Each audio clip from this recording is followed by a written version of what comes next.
মাছ তো নিয়ে যাও। কি মাছ? দেখো গলদা চিংড়ি এনেছি।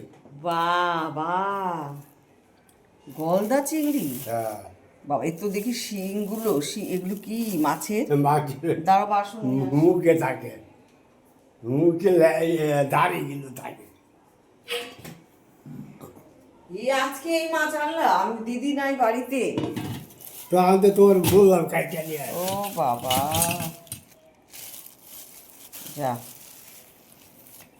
এগুলো গলদা চিংড়ি, এগুলো হ্যাঁ। কিভাবে ছাড়ায় দেখো, দেখেছো তুমি তো বন্ধুরা? নাম পারি। হ্যাঁ, দেখেছো দিদি নেই বাড়িতে, দিদি গেছে ভাইফোঁটাতে। যদিও দিদি ভাইফোঁটা দেবে না, বা আমাদের এই শ্বশুরবাড়িতে ভাইফোঁটা নেই, আর দিদির সব অন্য বোনেরা ভাইদের ফোঁটা দেবে, ফোন করছে বারবার আয় আয়, দিদি যেতে চায়নি, জোর করেই মানে যাওয়া হয়েছে, দিদির ইচ্ছে ছিল না, তো বলছে আমি যাব না এই বছর। দিদি কোনো বছরই ফোঁটা দেয় না, কিন্তু যায়। যায়। আর এবছর যেতে চায়নি, কিন্তু দিদি নেই দেখো। আর তোমাদের কাকু এই যে গলদা চিংড়ি, আমি কি করবো, এগুলো কিভাবে ছাড়াবো কে জানে, দেখি। আমার দোকানদার ছাড়া দিতে চাইছিল।